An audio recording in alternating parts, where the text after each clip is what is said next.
So tonight we've got 3 presenters. We have 2 vendors and then 1 end customer to give you a variety of perspective on microservices. So first up, we have Darren Gallipo. Okay, so Darren is the Program Director for Imagine Communications' groundbreaking Xenium platform, a pure microservices technology that forms the underpinning of the company's next generation software and virtualized products and services. Darren's product management experience includes software as a service, cloud computing, IPTV, adaptive bitrate, OTT, digital rights management, asset management, transcoding, VOD, agile methodologies. In addition, he previously managed the encoding and live streaming products at Digital Rapids. He has a engineering, physics and management, computer science and semiconductor physics from the McMaster University. Welcome, Darren.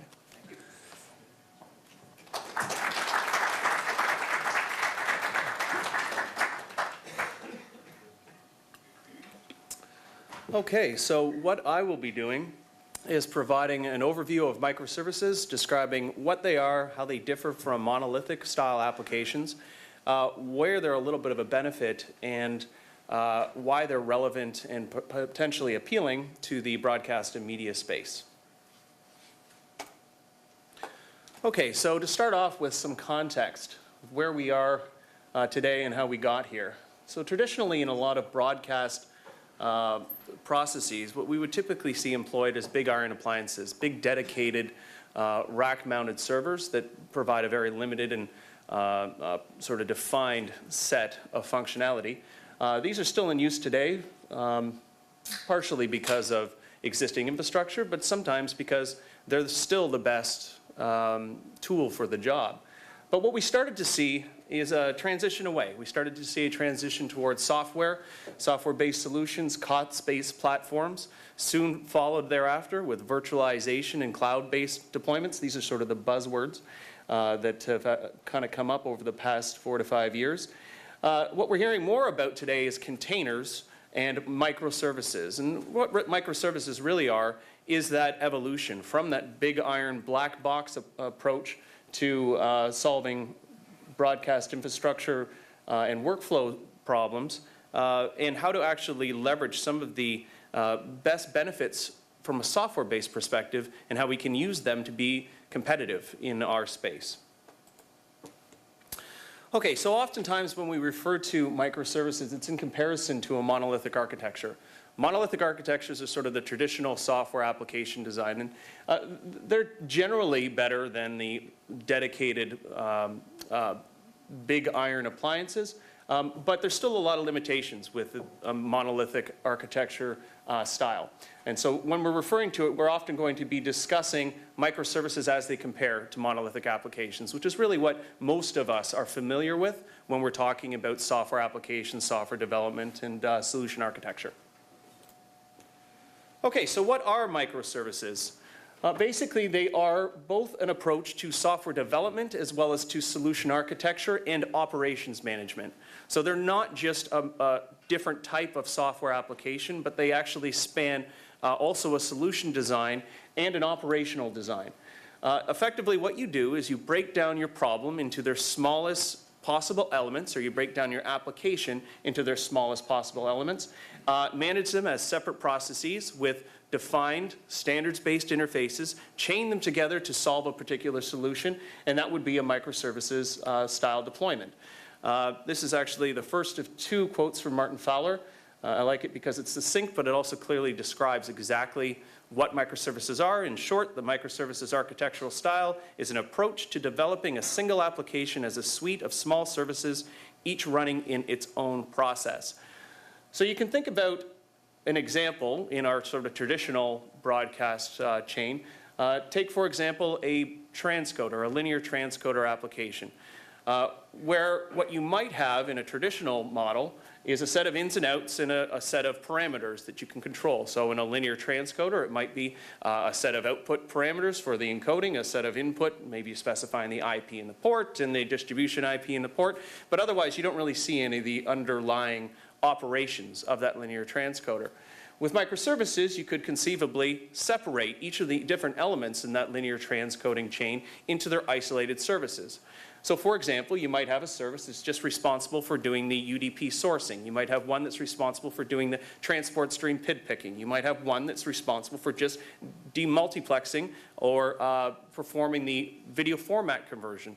This actually is analogous a lot to the previous big iron appliance approach, where you might have a dedicated box that's just responsible for doing that up-down cross conversion that eventually got folded into linear transcoding applications.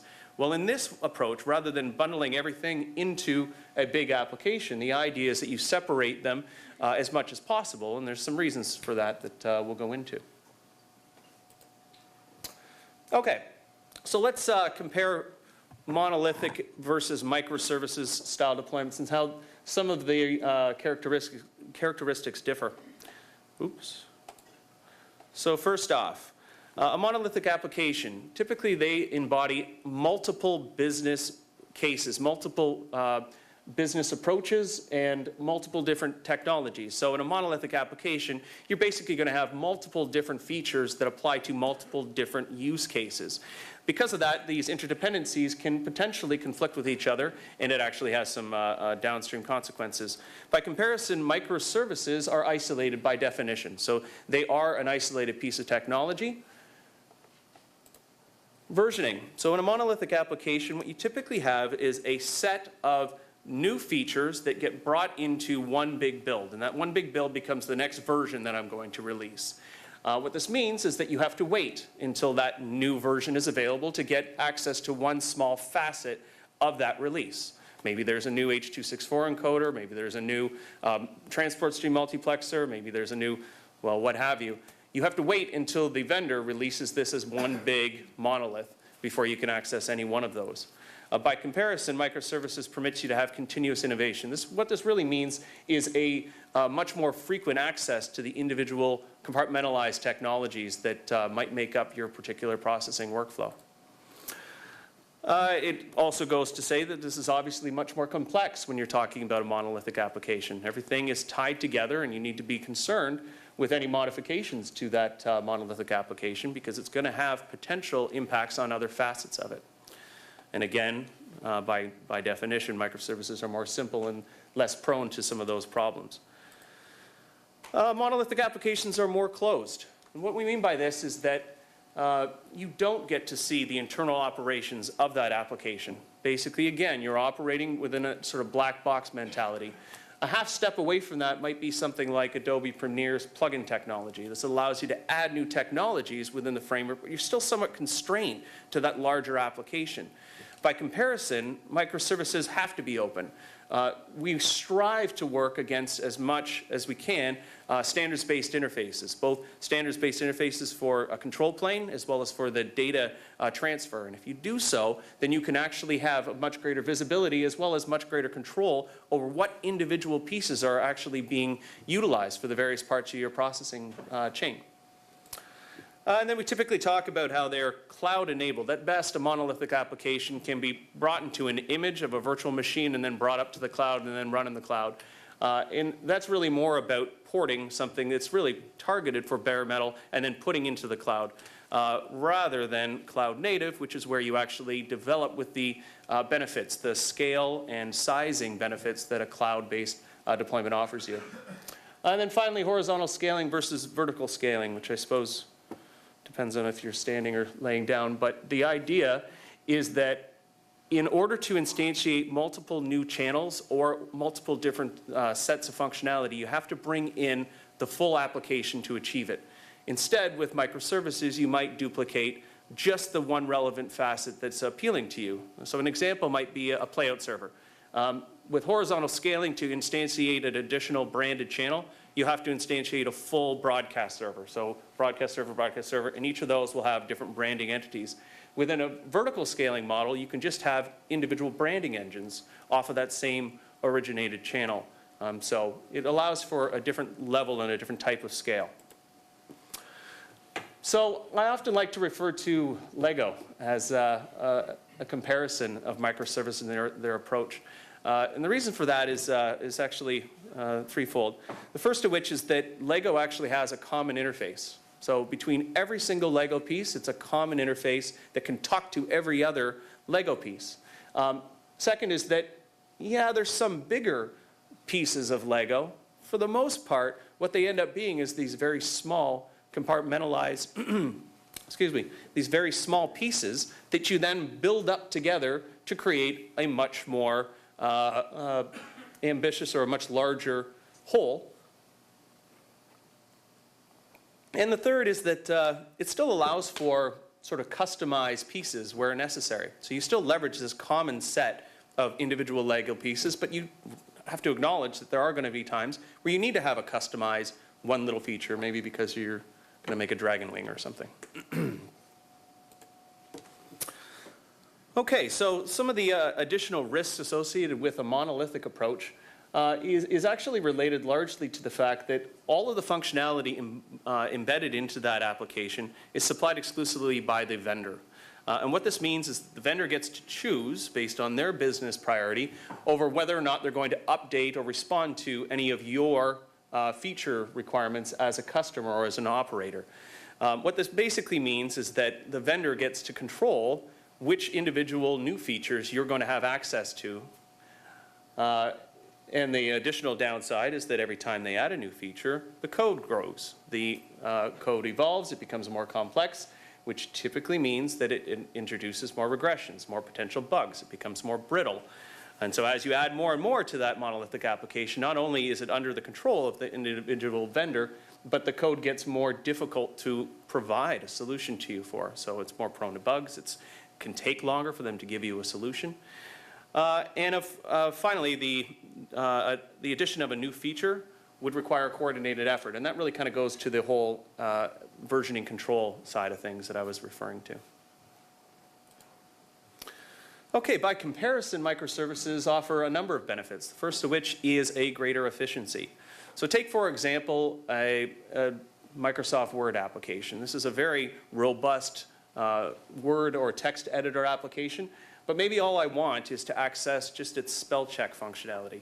Well, I can't just purchase the spell check functionality. I have to purchase Microsoft Word, and I get a full text editor, a formatter, and a spell checker that is sort of made up in that Microsoft Word. Well, I have to run the entire Microsoft Word application to access that one little spell check functionality, which means I have to purchase, and I have to install, and I have to deploy, and I have to execute, all of which costs money, the full Microsoft Word application in order to achieve that one little desired functionality of a spell check.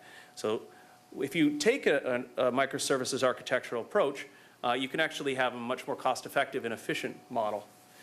If you work with consistent APIs rather than a proprietary API, which is often the case with these monolithic applications, it means that you can have more consistency, which means less cost as you're rolling out and spinning up new microservices.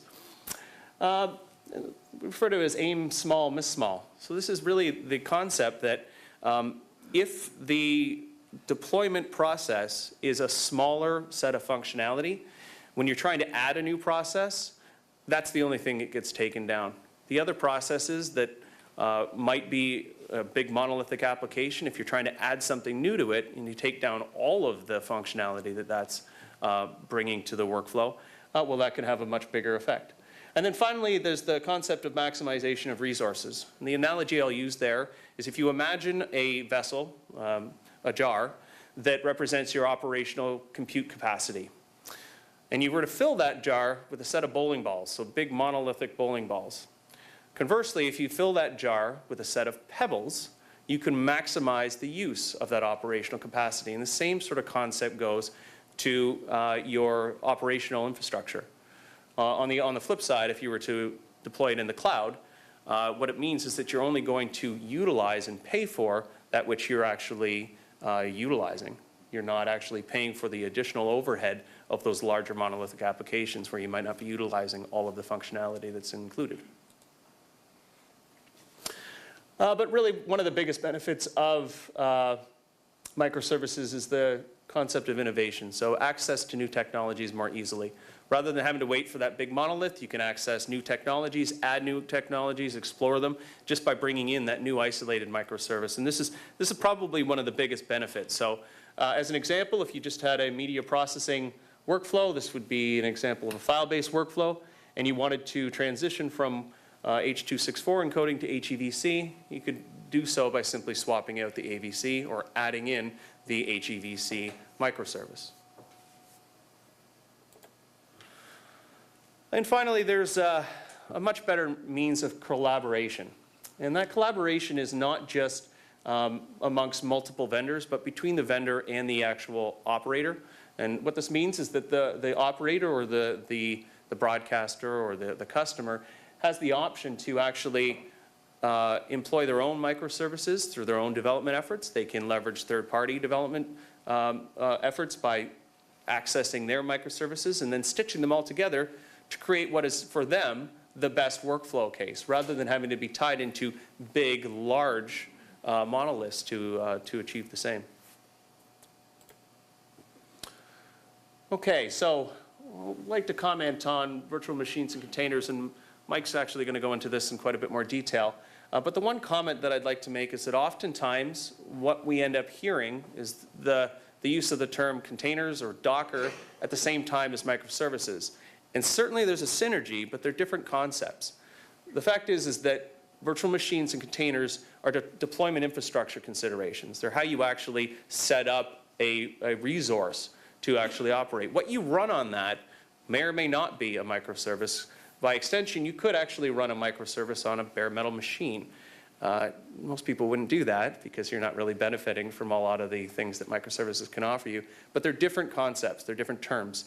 And while they're often used in the same breath, they're not the same thing. And I often hear them actually confused in that way. Okay, so what are some of the challenges with microservices and broadcast? First of which, and I think we've mentioned this already, is existing infrastructure. So a lot of broadcasters have a huge investment in existing infrastructure, and it's all on air. And the fact is that transitioning off of it is often a very, very big cost. And so what we're sort of suggesting is that you parcel it, and that anytime you're adding new features or new services, new maybe business experiments, that you do so by leveraging some of these more microservices style approaches rather than just adding on to your existing infrastructure. That isn't to say that some of that existing infrastructure isn't still the best for the use case. Imagine Communications still sells a lot of these traditional hardware, and oftentimes it is still the best solution for the job. This is more just an option that gives you a little bit more flexibility. The second problem is that of existing personnel. And this really kind of goes to the traditional approach that the broadcast industry has had and still has with how to manage your workflow solution. And that's, we typically separate engineering from operations. And so you have engineers or engineering devise a solution, set it all up, and then pass it off to operations, and then they will run it. And then anytime a problem exists within operations, engineering is kind of scrambling to figure out what they were doing that they shouldn't have been doing, that they never designed the solution to do. So oftentimes where we see success in microservices deployments, it's when you adopt a more DevOps style. So the developers are the operators, are the developers, and that's really where we see a lot of success in microservices solutions. So that's often a big difficulty. The other problem is that it's often fairly complex. I mean, at its core, microservices is still a form of SOA architecture. And we've had those SOA architectures and deployments in the industry for some time, and there's a complexity associated with managing each of the different services that would be addressed or utilized in such an architecture.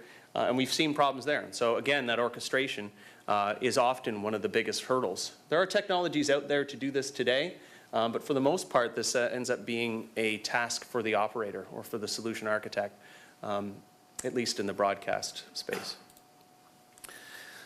And this brings us to our second quote from Martin Fowler. And basically, this is a way to overcome some of those challenges that we're facing, at least from the orchestration standpoint.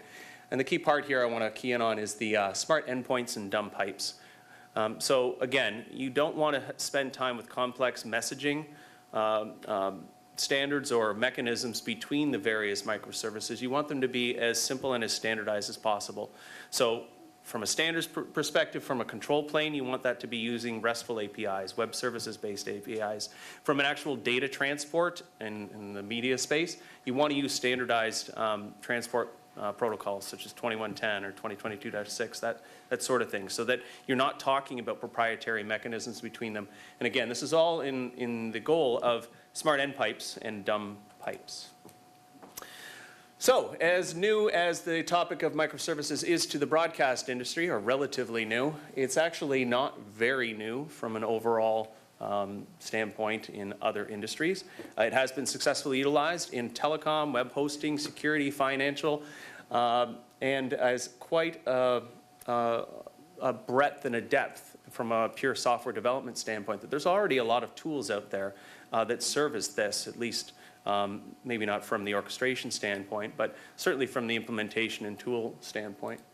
But I would like to key on some of the companies that were in the previous slide, because these represent some of the biggest disruptors in our space, in our industry. They're not sort of seen as the traditional broadcasters, the traditional media distributors or managers in our space, but they are really disrupting our space. They have a huge amount of the business, and they just continue to,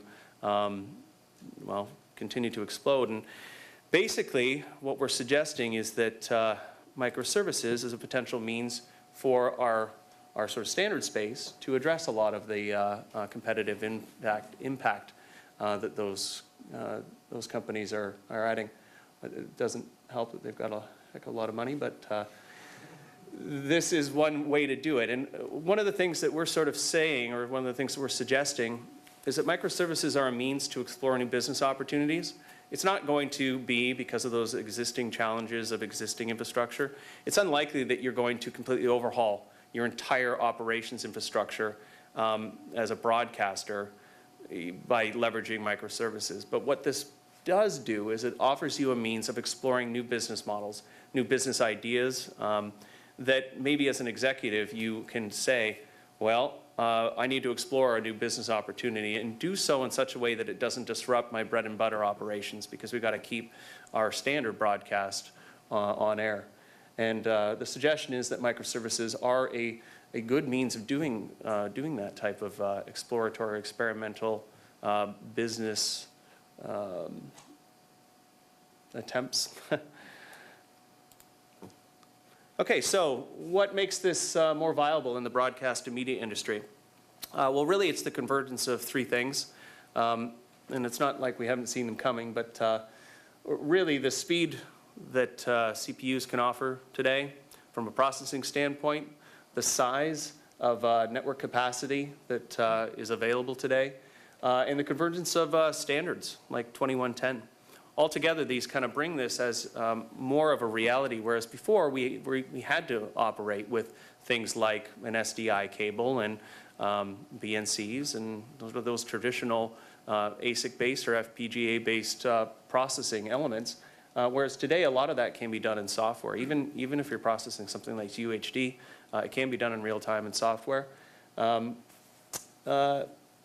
and the network capacity, I mean, it's standard now to spec in 100 gig network capacity. That's no longer unheard of. I mean, you're not really seeing anything less than 40 gigs. And even now in development, there's 400 gigs. So we're easily going to be able to manage the throughput, at least from a raw network capacity standpoint. That doesn't mean that there aren't some complexities associated with the management of those networks. Those still need to be solved. And it's just another indication of that network capacity. Okay, so this is a live example of a microservices platform or microservices deployment. This is actually a Versio playout that's based off of the Xenium microservices platform that I'm responsible for at Imagine Communications. So this is an example of multi-source inputs, some of which are file-based sources, some are live sources. They're processed through both in memory as well as in a distributed methodology. And then it goes through multiple separate branding engines and outputs across multiple uncompressed IP outputs. Okay, so in conclusion, our suggestion is that microservices are an excellent way to address some of the new competitive influences that we're seeing hit our market. And it offers it in such a way that it allows us to reduce risk and to achieve greater efficiency and leverage new infrastructure such as cloud-based deployments in a much better way. Thank you.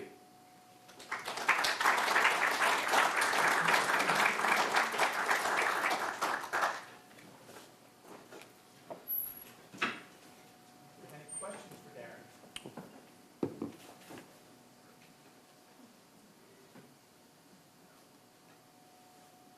Curious, was there a tipping point, or was there an overriding factor that helped us move from monolithic to microservices?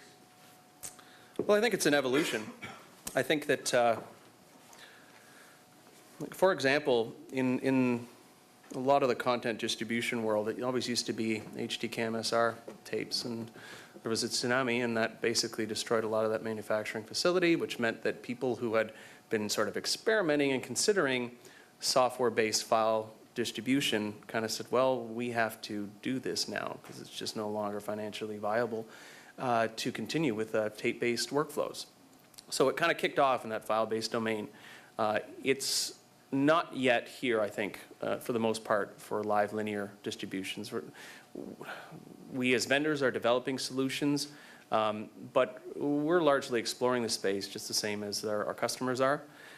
So you see it oftentimes in transactional-based workflows or file-based workflows where the concept of linear distributed content and data, particularly if you're talking about UHD data, is being processed. So I do think that we're still somewhat nascent in the broadcast space with respect to live linear microservices, and all of us as vendors are basically just trying to set a foundation for that so that when the industry does have a better chance to transition, that we have technology that can support that. Okay, so our next presenter is Mike Lewis from Evertz. He's the Evertz product manager for the EV Edge platform. Graduated McMaster University class of 2008, electrical engineering and management.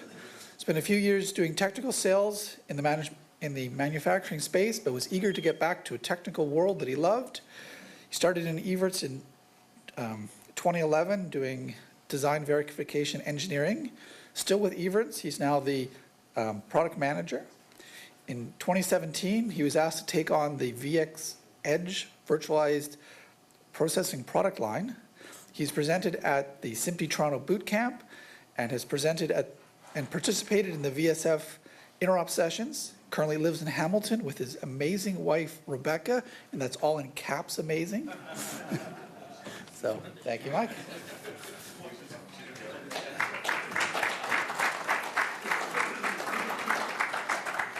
Thank you very much, Lee. All right, sorry, we'll get this booted up. And she didn't actually put me up to that. That was, so, all right. I'm used to walking around a bit, so I'll try and stay focused on this. But yes, wanted to say thank you very much. I'm glad that you guys are all here. Great turnout for tonight.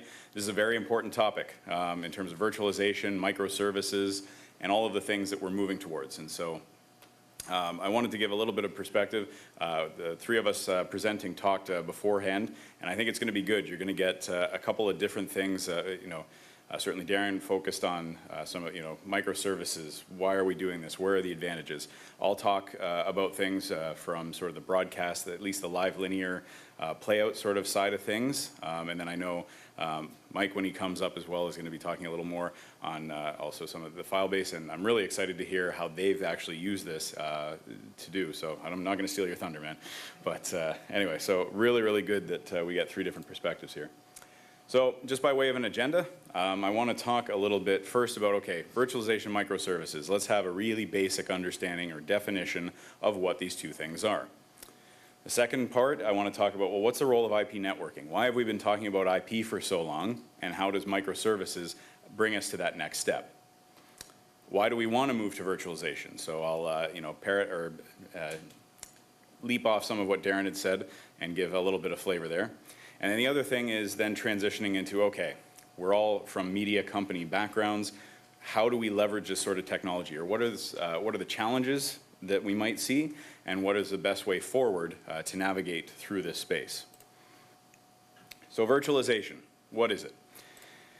Now, this is where, and I certainly don't mean to slag the IT world at all, we have our own jargon in the broadcast space, and it confuses people like crazy. I love trying to explain to my friends what it is I do for a living, so it's always a little bit tricky. But as a result of that, because maybe a lot of us aren't as familiar with the IT world, sometimes that jargon can really complicate what we're talking about. And so I would suggest, let's start with what's a very simple definition of virtualization. Well, that's just to create a virtual version of something. It's not necessarily super helpful. That's probably very bare bones. And so what I want to do is say, okay, let's just try and get it as simple as we can and still make use of it, which is basically separating the function that we're trying to achieve from the hardware on which it's running. Okay, I'll give you an example of that. So let's take a look at the Casio that I had to use a lot during my engineering education there versus a smartphone running a calculator app. And so if we look at sort of an idea of a monolithic application but running on a discrete piece of hardware, that would be the calculator. So it's not going to do anything else. You can't use it as a GPS. You can't use it to browse the web. It can only do one task. Versus when we look at the phone, of course, it's a calculator right now. You close that, open up the GPS app, so on and so forth. And so what this is an example of is that a function that required a specific piece of hardware is now running on a different platform. So obviously a calculator app or a calculator or a virtualized calculator, if you want to call it that, could live on that phone. It could be different kinds of phones using different processors, or it could be on a laptop, a tablet, so on and so forth, right? So the actual hardware itself isn't as critical as the fact that the functionality has been virtualized in different forms. Okay, so now that we've got that, what's a microservice? And I think obviously Darren, prepped us a bit here, so I'll go a little bit basic as well. Even in the IT world, I found it was interesting. There's not a static definition of a microservice, and there's certainly sort of general principles when you go to a microservice architecture, but the definition's a little bit hazy, and I think part of that is it's still relatively new even in the IT world. But effectively, we can look at it, okay, microservice is a large application, is split into a collection of modular services with APIs to connect them. And so basically, again, trying to distill it down, they're small services you could use individually, you can bundle them together and use them using these common sets of APIs. So looking at a sort of diagram here, when we talk about monolithic applications, right? So Microsoft Word, to use the example from before, Microsoft Word as a whole versus a spell checker, the actual maybe entering tables and things like that. So those can all be split up into smaller pieces. In this case, it's split into 8 separate services. So you can use all 8 of those, at which point you've got the functionality of that monolithic application, or you could use them individually. The second diagram here, and don't worry if you can't read the text, it's actually an example using like shipping and invoicing and everything, so not necessarily to our market, but I just liked the sort of visualization of a user is interfacing with the API. So this is the actual either REST web APIs, some kind of web GUI or something to be able to access each of these services.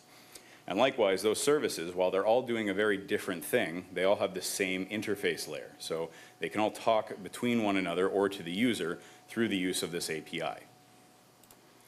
Now, in terms of virtualization and microservices, how these all go together. And you literally saw this just a few minutes ago. But this is an example, of course, and we can get into the container versus a traditional virtual machine architecture. But I just liked this image in terms of how microservices and virtualization work together. So if you have one piece of hardware, for example, and in this case there's 3 different VMs. So each of those virtual machines could be a separate microservice. Now, an advantage there, and I'll get into this a little bit more in a minute, is if one of those virtual machines fails, it's not affecting the other 2. So they're still kind of siloed within one another. So as opposed to a monolithic application, if you were to do all 3 of these together on the same piece of bare metal, as they'd call it, then something that affects one could impact some of the services, on the other parts. So IP, why is it so critical, and why have we been talking about this? And IP, of course, is nothing new. In terms of large-scale rollouts, there's been, or even down to small. So everything from a small OB truck right up to 24/7 news organizations have IP as their backbone now. And so that's a really great accomplishment, obviously, of more than 100 installations worldwide are using 10 gig Ethernet technology for video transport and processing. But so the first reason that this is critical is right on the screen, which is that common interface. So now that we've moved everything, as opposed to, when I talked about the discrete single-use hardware that has, mainly been dominant in the industry for so long. One of the reasons we had to do that was, you think about, you have SDI cables, AES, GPI, serial data. You have all these different interface types that require different hardware to be able to get that data in and out. Now that everything's transitioned to IP, that starts to go away. The hardware begins to look more generic because all you need is an IP interface. So whereas we needed maybe 3 different interfaces before, with SMPTE 2110, we have video, audio, and metadata all going down the exact same interface protocol. And all of that can go into the same device, so that device could process video or audio or ancillary data because of the more generic nature of the inputs. So I guess I could call it, everything we've been doing, IP facilities version 1.0. And of course, I mentioned already the common interface. That gave things a lot of advantages over traditional workflows. But the other things, of course, that companies are enjoying now that have made the transition to IP, you have the same switch fabric for all traffic. And so if you need your video data to go onto your data network, or you can do that. IP has enabled multicasting, networking bandwidth efficiency. So gone are the days, we don't really need an IP DA, of course, because we can just multicast that source out to multiple destinations. And one of the big ones that certainly we've been talking a lot about has been the idea of pooled resources. So something like a multi-viewer. And I'll go over this example in a minute with a diagram. So part of the question then is, okay, these are all great. How is virtualization going to make it better? Big question, why do we want to move towards this? So here's an example of a IP facility. You've got your IP network at the core, orchestration, overseeing everything, and then each of the little end devices. So these could be video gateways, audio gateways. They can do remote or at-home production, any kind of processing, and as well as some of the pulling in big data analytics, things like that. So at the bottom, I have the label there, pooled discrete resources. And so each of these, it is a single-use device, but it could be something, so in the case of a multi-viewer. Because it's hooked up to the IP network, that multi-viewer has access to every multicast IP on the network. So you can pull in a video feed from anywhere to feed your multi-viewer. Consequently, the output of that mosaic view is available all throughout the network. And so gone is the sort of everything needing to be serial or linearly connected. Everything's just sort of connected together, and you can pull things in and out as needed. Another example might be a frame sync. So if you have, sometimes you may have wild feeds coming in from a remote venue, for example. You need to sync those up to the rest of your network. And so if you have frame syncs hanging off of this, as needed, you can route the signal to it, upgrade it, synchronize it, and then put it back out. Or perhaps something comes in and is a different format. You want 1080i, you come in a 720p. So once you bring in the one format, you can convert it and have both copies, an input and an output, available to go wherever. Anyway, those are sort of the examples that we've commonly brought up. But now we're going to talk about virtualized resources. And so same idea, it's pooled, it's available all throughout the network.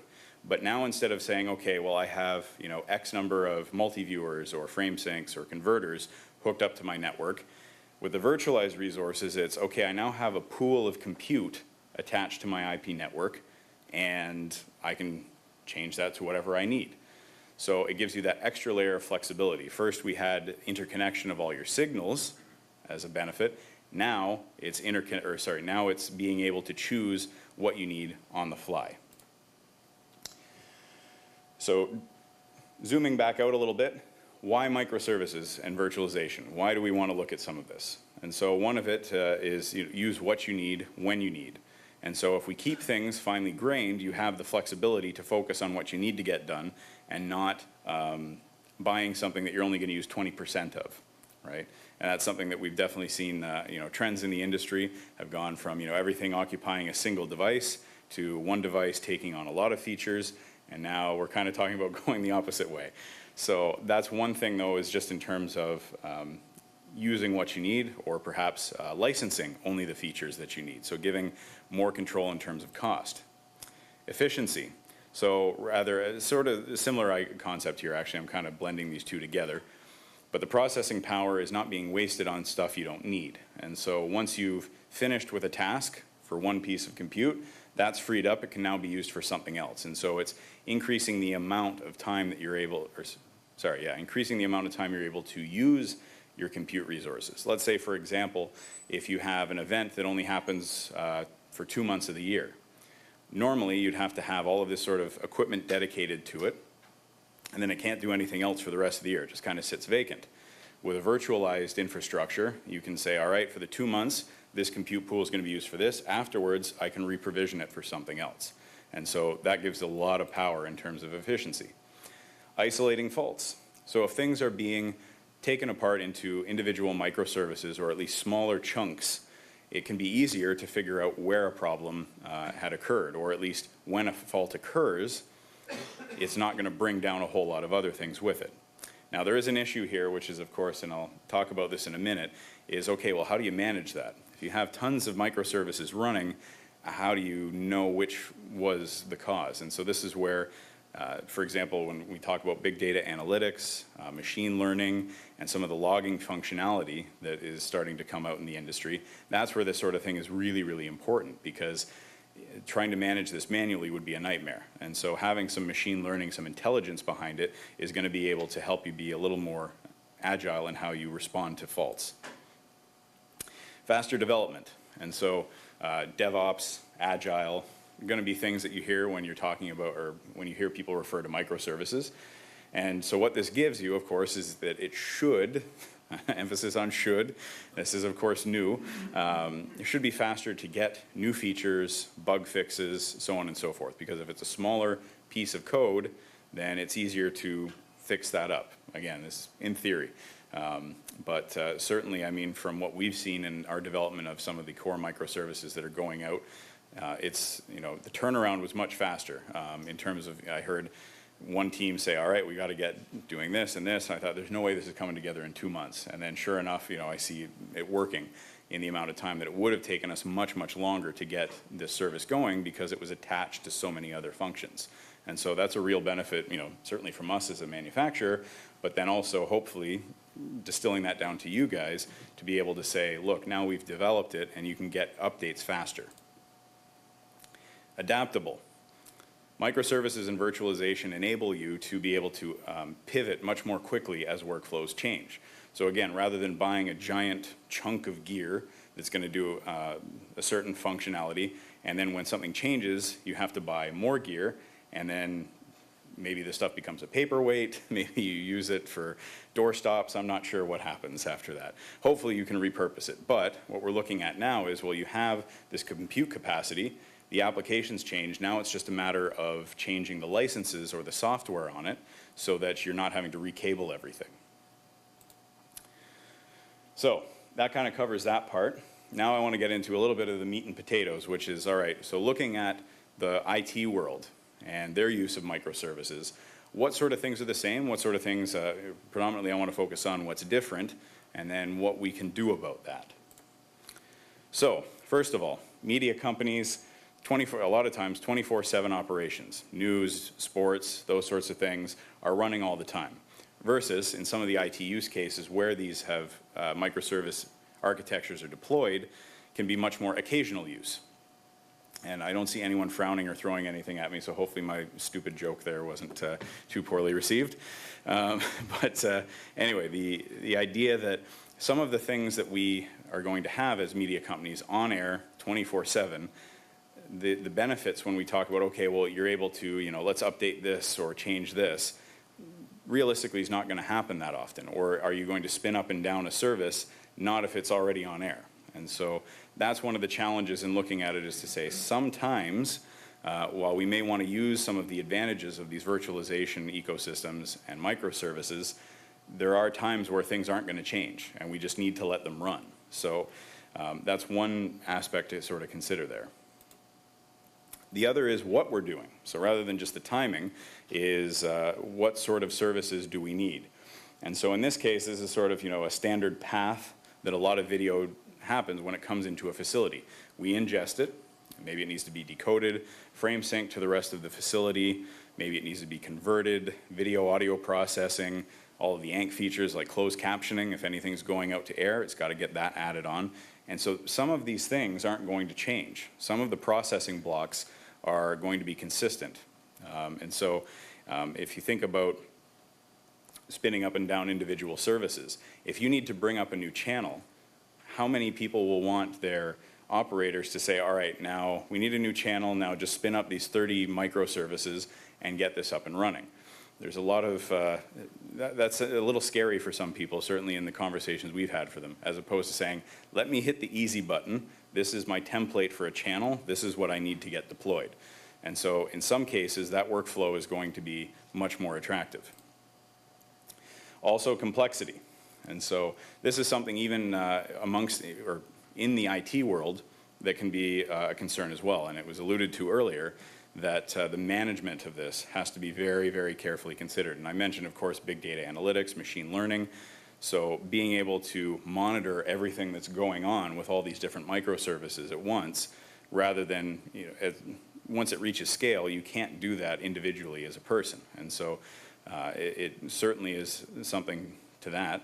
The other thing is, again, in terms of how do we deploy this? How do we roll it out? Are there cases where we're going to want to individually pick certain services? Absolutely. And I think particularly of cases where something is occasional use, or maybe it's only up in the Olympics, for example, or if two sports overlap. So if you've got the NHL and an NBA and there's a certain period of time where they overlap, you might want to start to build up a couple extra services to help deal with the extra traffic. But for the stuff that's year-round, that's not going to change much. And so adding complexity can be a little bit scary. The other thing is the tools that are in use. So in the IT world, obviously an x86-based COTS server is sort of the de facto norm. We're seeing a little bit of a change in that, which I'll get to in a minute, but are we going to be able to use this for a lot of the live playout that we expect today? And this actually, I borrowed from a gentleman named Jean-François Navarre from Image Matters. So this was at VidTrans just a couple of weeks ago down in California.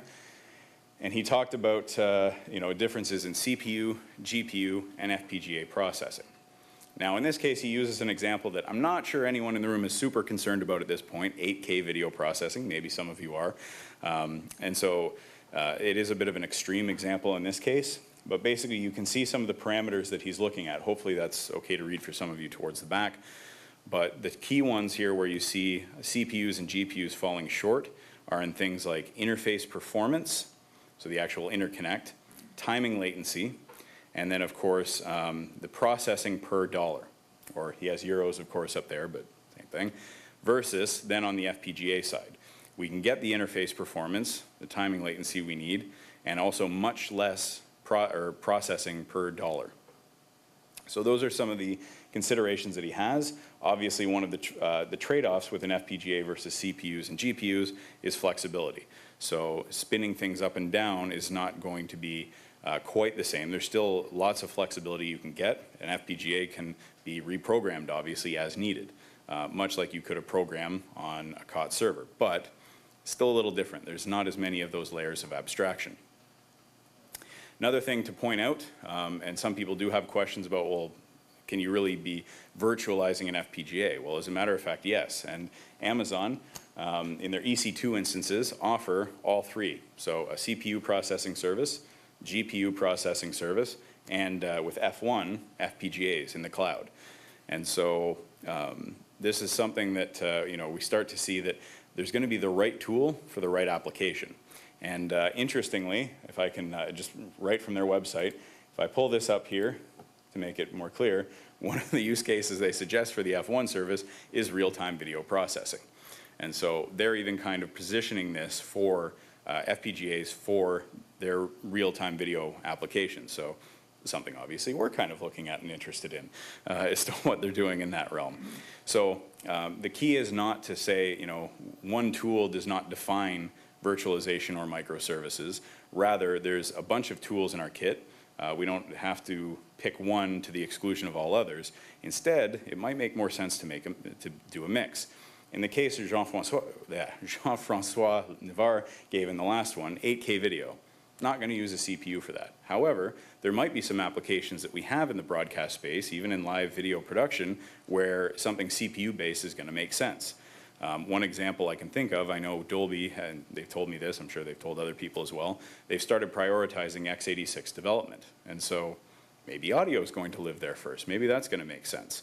And so that's something, you know, certainly that to be aware of is that we might be looking at a heterogeneous mix in the future. Another thing to consider is power consumption.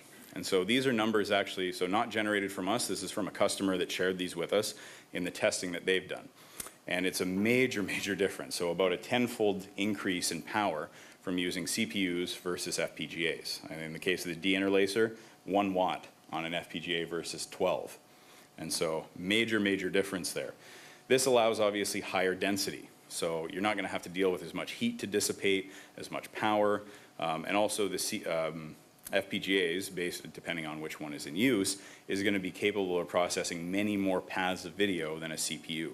I don't have an exact number on that one, but you know, certainly in terms of performance, I'll get into that in a minute.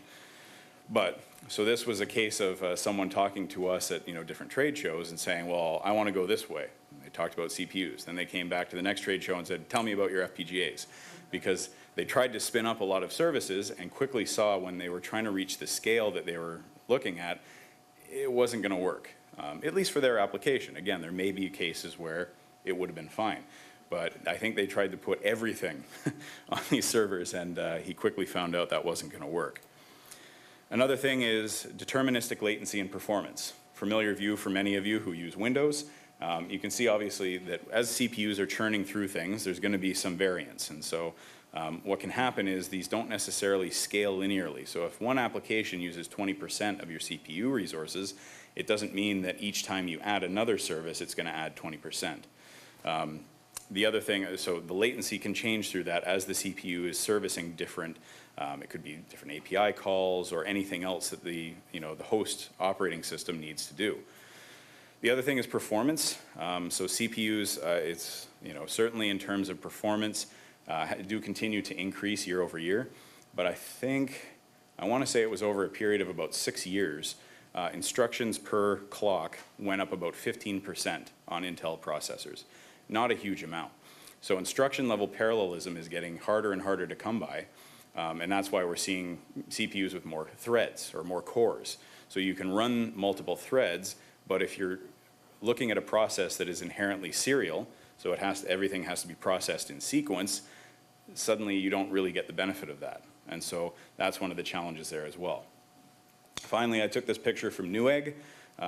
I didn't even know there was 16 gigabit per second Ethernet interfaces, but this one came in at a whopping $3,000 for a main and backup sort of system. And not just the cost though, that is one thing that kind of shocked me a little bit. I couldn't really find anything at the 25 gig speed, but what we've been told from, you know, a number of people in the industry is that even at 10 gig interfaces, and this is, you know, something I'm sure one of my teams could speak to, getting things to run at a 10 gig line rate on a COT server is a lot of work. There's a ton of work that had to go into both the operating system and hardware. Everything had to be optimized just to get that in. So when we start talking about 25 gig interfaces as sort of one of the next big stops that's interesting to broadcasters, it's going to be even more difficult, right? So this is just a factor, not the CPU per se, but the interconnects between all of these different devices is going to be a challenge. So all those things are to say, what's the best path forward? So what are some key things that we should be looking at when we're trying to make a virtualization and microservice architecture? So here's a little pyramid sort of thing that I try to help our sales guys understand how a little bit of this is going to work. And a couple of layers. So at the top, and I'll just speak to this a little bit more, is the user interface layer. So one thing that certainly within the broadcast and the media landscape that we are hearing is, look, we've got a lot of guys that are used to dealing with knobs and buttons and dials. I don't want them to have to go back to school and learn how to set up a container or anything on a server. So they want to try to keep things simple. And this was referenced earlier, that some of those mindsets, maybe some need to change, but there's also some workflows that just work and maybe we don't need to be poking at them too much. So the user interface layer, what's going to bring this all together, is going to be absolutely critical both for engineers and for the operators themselves. For the virtual service coordination layer, that next one, this is web-based APIs, so REST web APIs. Compute pool, how are you going to manage what you have in your compute pool? How do you provision and schedule the services you need? And then the licenses themselves. So then onto the virtual services, could be key and fill, IP gateways, up-down cross conversion, video processing, all the sorts of things that we look at. But those virtual services, of course, could be bundled together or separate. And then the physical layer. So where are these services actually going to live?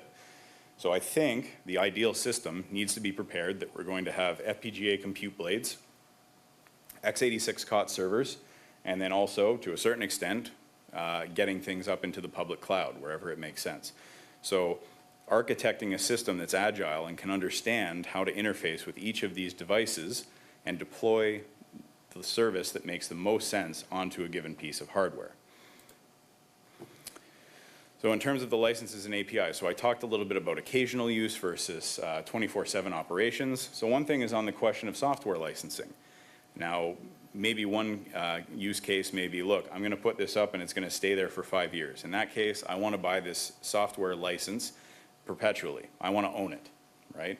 So that's one thing that is going to, the ideal system should have ready. The other thing would be, what about occasional use? Sometimes I only need this for a month, so I don't want you charging me as though I'm going to use it for 10 years. So that's another option, those are both considerations there. And then the actual API. What is going to be used? How is it going to talk to this system itself? How's it going to talk to third-party gear? And this is where we can get into, REST web APIs for deploying the services, but then also talking NMOS, ISO 456, for being able to interconnect and actually build out the network that way. In terms of the services themselves, I'll go back to this sort of layer 3, micro and macro services. And so I think based on the fact that some of the applications that we use are fairly deterministic, well understood, and don't change much, the idea of a macro service, which is, like I said, it's hitting the easy button and saying, I need a channel, as well as having individual microservices for cases where it's going to make sense. And so we want to be able to simplify common tasks for deployment, but also have the flexibility to build out some custom flows as needed. And so an ideal system being put together would be able to either create a template or use a large monolithic, or in some cases a large monolithic service, or maybe individual microservices. So giving that full range and understanding each of those. And then the last thing, as I mentioned again, is the right tool for the job. So we could be putting these services on FPGA compute blades, x86 servers, or maybe something else that hasn't even been invented yet, right? So the key is being able to use whichever platform makes the most sense. As I was saying to someone, that I like that expression of when you're a hammer, everything looks like a nail.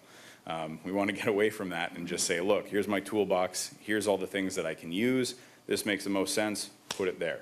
I need it occasional use, I want it up in the cloud. I need this permanently on air 24/7, go on the FPGA.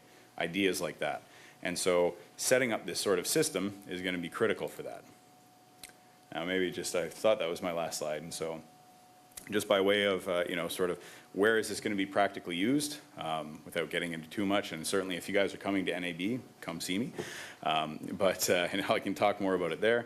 But certainly in terms of where people are looking at the first sort of, so we've got the first deployment underway, saying, all right, we need vProcking. But every now and then, we need this to be an up-down cross converter, right? And so being able to use that exact same signal, same piece of hardware, all they're doing is toggling a license.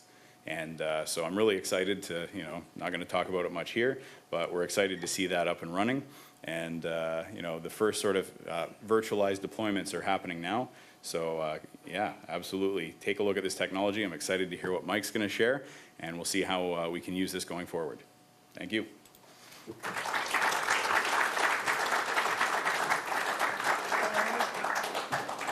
Sorry. I forgot swag bag. Well, do we have any questions for Mike? Yes, as I run away. Yes, as you run away. Any questions? All clear? Could you just define FPGA? Oh, sorry.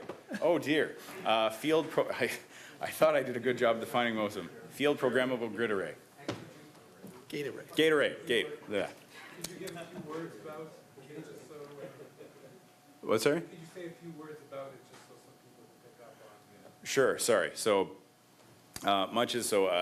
let's look at first CPU built as every path is hardwired and defined, but it can execute different instructions to be able to do what you need it to do. And FPGA is basically, you can think of it as, I'm trying to think, like a CPU that you're telling it exactly what the signal path is, exactly what the operations are at any given time. So you're programming an actual processing path as opposed to using a set of instructions to achieve a goal. So I'm not sure if that helps much in terms of, rather than calling a multiplication instruction, it's actually going through, the bits are going through a physical multiplier sort of thing. And now if you need to change that, you can reprogram the FPGA to do whatever you need it to do. But each time it's a defined signal path with deterministic latency and performance through it. So the user can specify basically what to program, what to work on. That's, yeah, based on the image that's loaded on the FPGA is what it does. So FPGAs, you could take the same FPGA, it could be doing machine learning and like sort of neural network stuff one day, then it could be doing video processing, and then something else. But it's not, each time you want to change its application, it has to be reprogrammed. So that would be the difference versus a CPU is just feed it different software and it'll do it. The FPGA has to be programmed up front, but it's not locked after you do it. The other thing too about an FPGA is it's a very highly parallel processor. So you basically, say with a very typical FPGA today, you'd have, say, around 2 million blocks, and each block has a small piece of processing and a small piece of storage. And all 2 million of those, every single clock, are doing one operation. So in a CPU where you're doing a little bit of parallel processing, in an FPGA you're doing like 2 million operations per sec, like in parallel. So it's a very different environment. Thank you. Other questions? Sorry, I just wanted to mention, I work for Xilinx, so if anyone, He'll know the most. I'd be happy to talk to. Xilinx is one of the main providers of FPGAs. I think I've heard of you guys, It's yes. basically two providers, and they're one of them, so. Okay, so now for a sort of different perspective now from an end user and how they're actually using this. So we have Michael Sloan, so we're keeping with that Michael theme here. So Michael Sloan has a bachelor's degree in computer science from Concordia University, Montreal, with more than 10 years experience in software development industry. Michael's been helping business adapt to new technologies, developing online software solutions. When he's not coding, Michael loves anything related to hockey, playing his guitar, hiking with his beloved German Shepherd.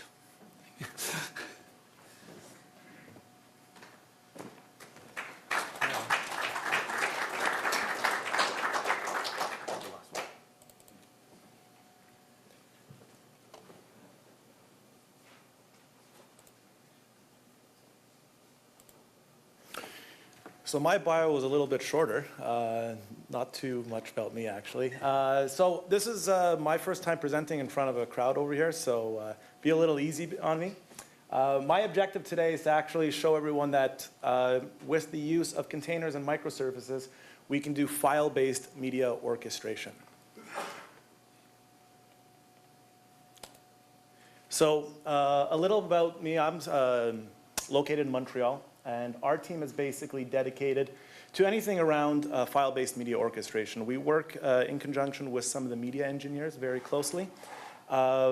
primarily what I try to do with my team is bridge systems together. So a lot of the systems that we deal with for transcoding or quality control or file transfer all have APIs, but none of them really talk to each other. So we kind of add the glue in the middle to have one system talk to another. We also work on custom solutions with open source technologies. So I'm pretty sure a lot of people here have heard of FFmpeg. We might do a little bit of integration in that and use those solutions. As well as work on proof of concepts to try and work on new ideas that can be put into our orchestration workflows. So there are 3 core components. I do the last one, but I also use containers and microservices to get all this done. So a lot of this was already kind of spoken a little bit about, but I'm just going to give you a little bit of a recap, just in case people were sleeping and not paying attention to the first 2 presentations. When we look at containers, basically think of it away as wrapping up your application and your code and isolating it from the operating system. The other interesting thing is if you have multiple applications and multiple solutions, you can keep them isolated from each other, which is rather important. And here's just a little example from docker.com showing that you can have a Java stack, you can have a PHP MySQL LAMP stack, or you can have any other type of application stack running all on the same machine or environment. So we also heard a little bit about VMs, and I know in the broadcast industry and world, VMs is like the new big buzzword, and we hear a lot of stuff now coming in about containers. How are they actually different? Think of virtual machines always as a way to add a layer of abstraction to your infrastructure, right? Whereas Docker and containers is something that you install, so it's abstract, it's what you call application abstract layer. So we actually have to install something on the OS first. You can also have a combined approach, which most companies would probably go. We are actually using what you see on the right, which will be, we'll have VMs for certain cluster of containers that will run inside of them. I'm going to actually show you an example a little bit later that'll give you an idea how we have different type of containers running in different environments. So why do we use containers? They're extremely lightweight. So one of the things that you have to remember that when you have a VM, you actually have to have a copy of the OS in each VM. Whereas with a container, we have a lightweight copy of the OS, which is probably around like 20 megs or something, so it's considerably smaller. Like I mentioned before, it decouples our code and application from the OS, which is really important because I'm doing a lot of Python development. And when we have certain applications that need certain versions of libraries, it's really nice to kind of separate everything apart. Special note for developers. It's really easy to test new technologies. I can't remember or I can't recall how many times I tried to get a hold of a DBA to get a new database spun up for me. A different version of it, so I could try different features. Could I get something installed on our dev environment without messing up one of our other services? With containers on my Mac, I can simply download the latest image, and within 10 minutes, I am testing a database. I am testing a new version of PHP, or I'm testing a new version of MySQL. And I'm doing it with zero impact, and I don't have to worry about getting the VM set up, and I don't have to worry about trying to install it on my machine and then not knowing what in the world I'm doing, and then nothing else on it works, which leads me to a day of reinstalling everything. The other thing that's really neat is containers can work everywhere. So if you can get a container to work in production, which is what we have, I can get my production environment on my local host. This is huge when we're trying to debug problems. This is really huge for developers who are trying to ramp up really quickly. Once again, so many other times I had developers trying to install all the stuff on their machines, and we wasted countless time. Now, by creating a Docker image, we can simply deploy it on all of our machines from a Docker registry, which is where you store the images, and we can get up and running really, really, really quickly.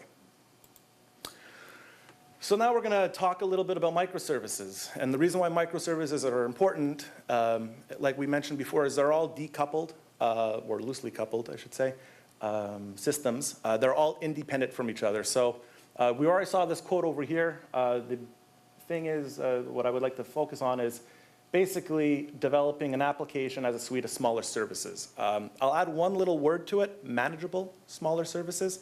You don't want to go to a nano service, right? And a good example of this is, let's say I had a class that worked on strings, or a microservice that did string work. I might not want to have a microservice for every single string function imaginable. Might be a little tedious. Just to recap, once again, microservices do not know anything about each other. They are independent. This is very important to understand because when we're building them, we don't want to share too much code between them, which is a problem that I currently have, actually. We share too much code between them. Why microservices interested us? Well, imagine that's a developer trying to push a monolithic app. It's not going to work out very well. One of the biggest reasons why we went to this was to have an application that's a little easier to manage. Adding new features in a monolithic app could have a lot of consequences for other stuff, especially when we have turnover in a company. We don't know who designed a certain element, or we totally forgot we designed one, actually. Easier to deploy. Once again, they're smaller, so we don't have as many constraints that we have to worry about. Easier and more efficient to scale. There was a little bit of talk about this before. Easier to scale. Once you know how to scale something, even if it's a really big app, it's not that big of a deal. It's very repetitive, it's a script.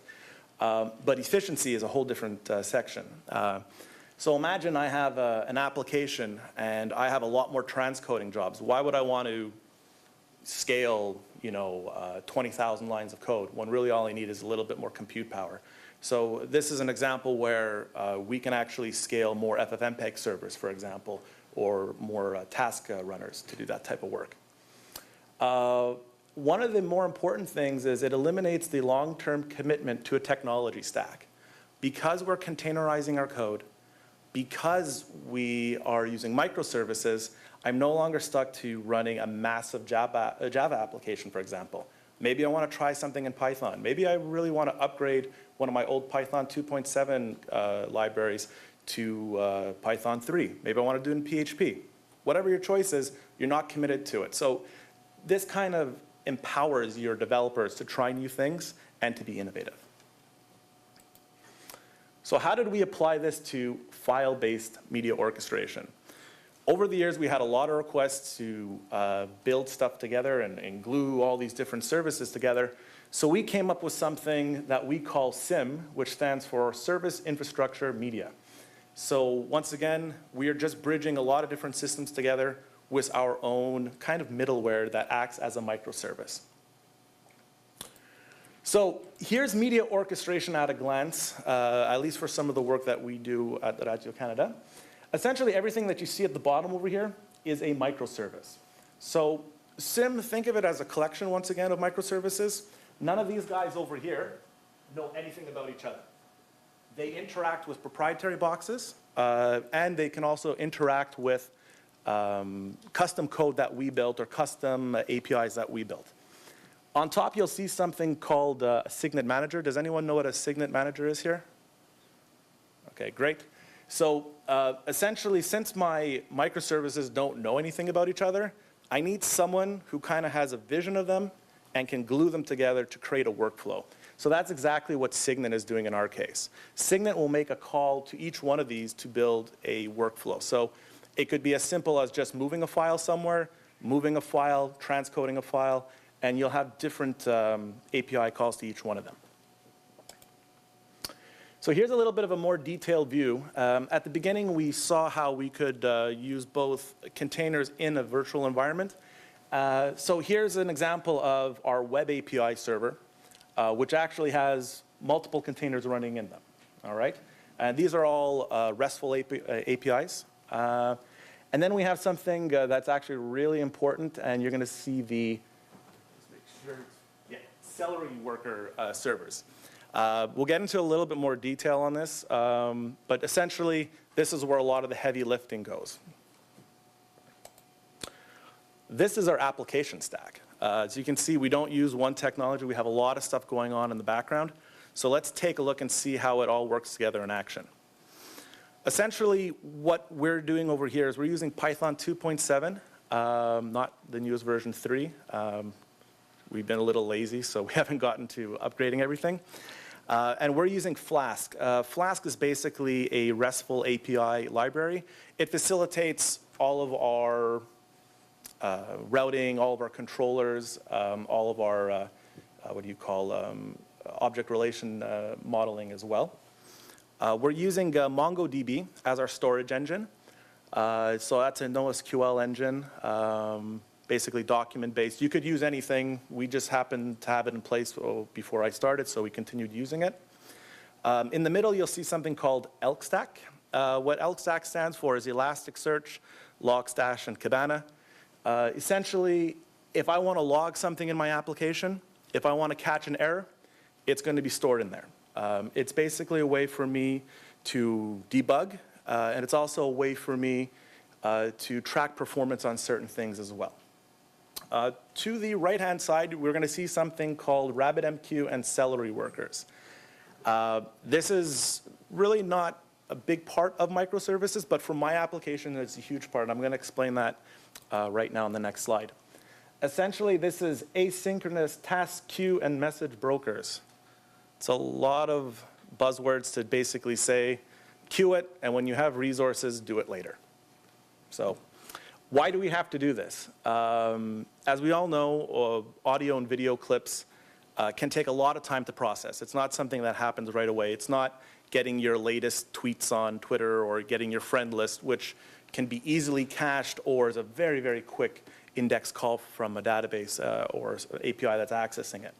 So what we want to do is avoid timeouts. And to do that, basically when an API comes into us or an API call comes in, we're basically queuing it first, telling in our case, Signet, chill out, wait for it, ask me in a little bit. And then once our workers have resources, they'll actually go through and do the processing. This is also important because without doing this, we can go into, or we can have problems with resource saturation. If you were to send 100 transcoding jobs to an FFmpeg server, for example, or a server running FFmpeg, you'll crash it. And then you'll have angry journalists running after you wondering where their transcoding jobs are, which we definitely want to avoid. The other thing that's really important is I can guarantee performance. Once I know and have tested a system, I can basically say, well, in our case, we're basically using containers that are running 4 workers. So that's 4 jobs at the same time, which basically means 1 core per worker. So we basically can get an idea of how fast we're going to go out because we've benchmarked a lot of the transcoding jobs that we've done. So some of the challenges that we face with microservices. One of the biggest ones for us has been code duplication. Because we didn't start off as a microservice from the beginning, we have some shared libraries and some shared objects that are in multiple places that if they get updated in one place, it actually does still have an effect somewhere else. So that's a little bit of a problem for us, but we are trying our best to avoid that.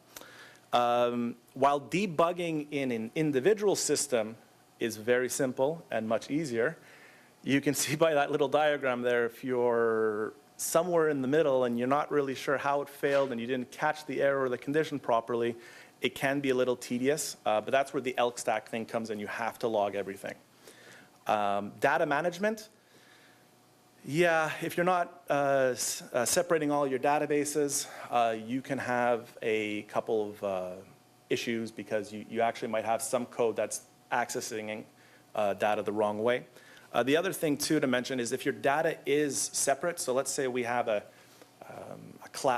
microservice that does that only accesses users, and we have another one that only accesses orders, right?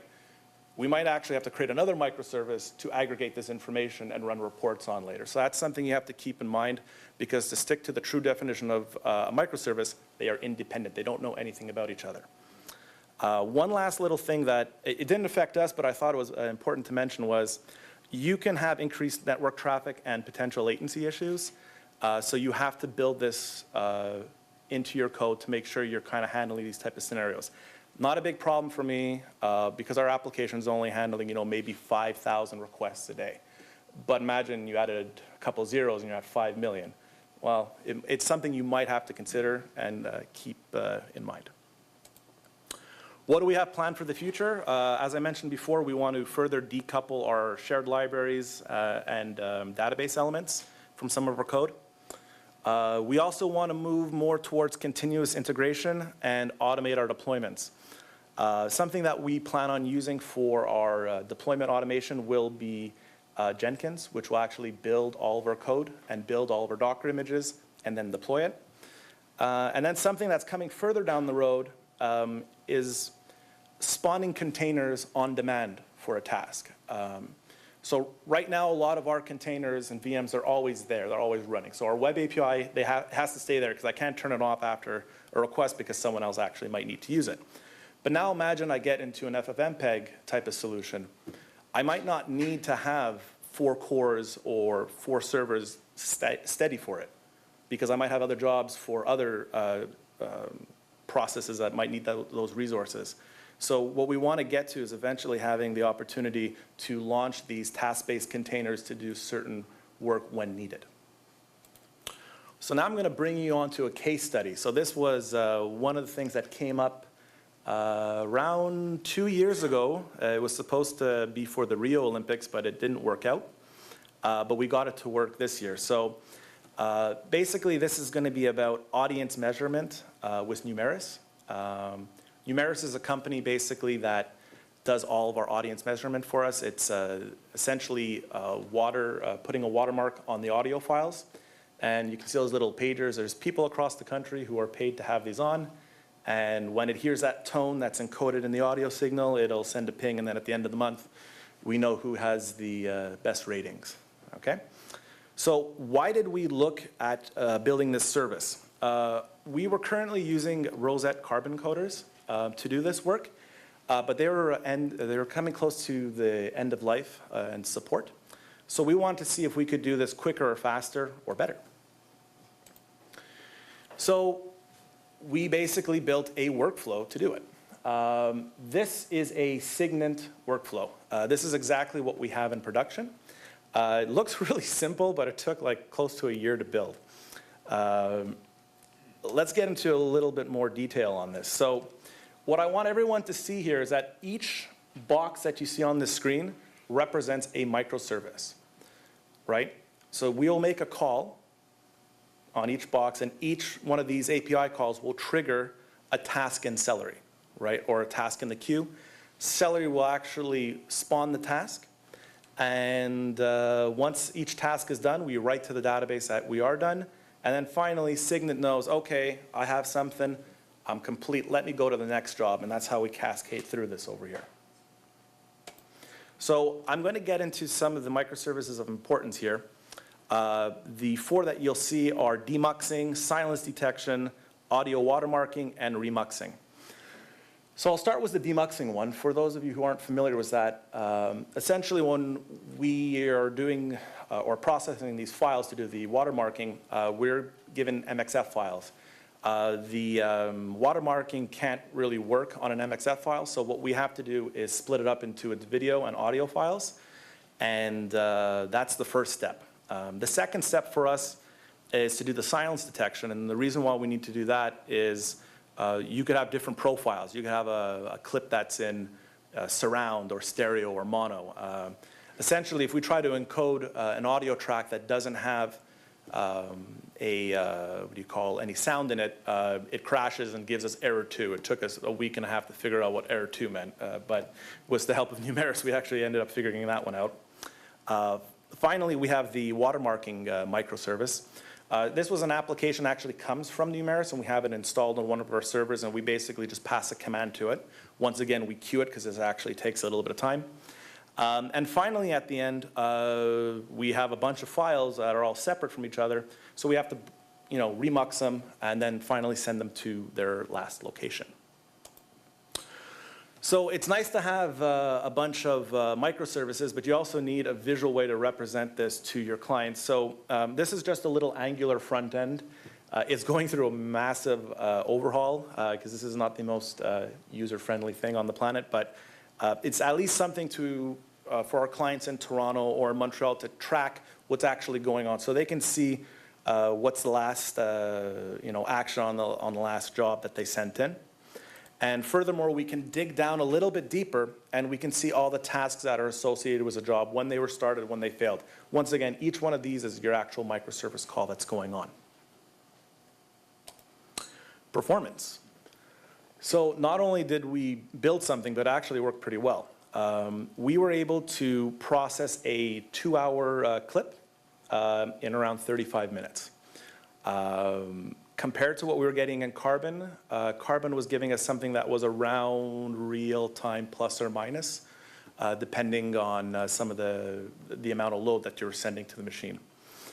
What we ended up doing in production is we would send we benchmarked it to send around 4 clips, which is a total of 8 hours of content. And from start to finish, we could get the last clip out in around 1 hour and 30 minutes. So this was blazing fast as far as we were concerned. And our folks in Toronto were very pleased with it. It outperformed the old solution by a lot. I don't know how to say it, but we were very impressed by it. Another thing to just mention over here, this is running on like regular hardware. It's not anything special. We don't have any special GPUs or any real special machines that are doing any. This is like regular stuff. So this solution that we have is very portable. We could potentially even one day look at launching this in the cloud if we wanted to. So what we achieved, as I said, very scalable. For the Olympics, we basically ran up to 4 servers, which meant we could handle about 16 hours of content in around 1 hour and 30 minutes. We did that because we weren't sure if we were going to have any problems or any other delays, whether it be was Avid or the bandwidth connection. So we basically scaled up for the scenario that we might have triple the volume and we got to get it out right now. The Olympics for CBC is probably the busiest time every 2 years, so it was very important to be successful on that.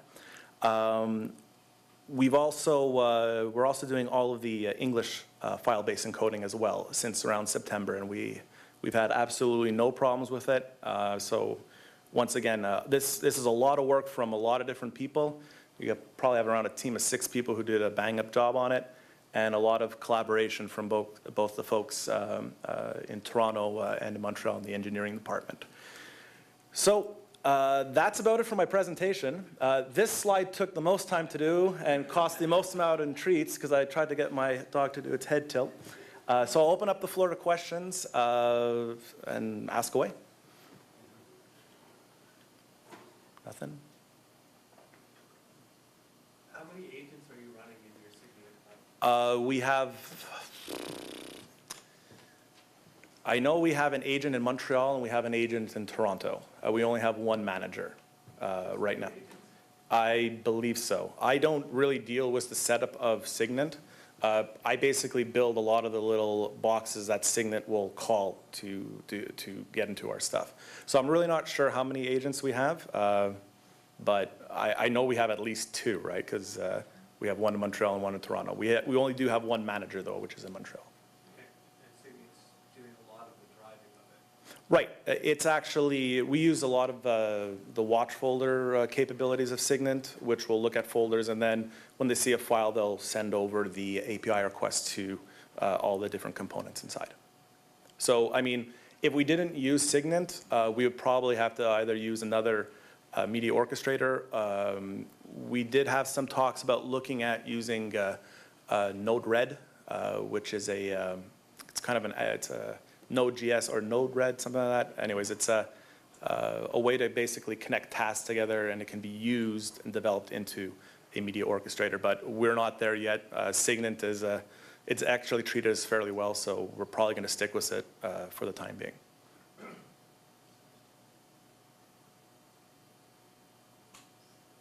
Any more questions? Nope. Okay. Okay, good. Well, thanks very much, guys, for having me.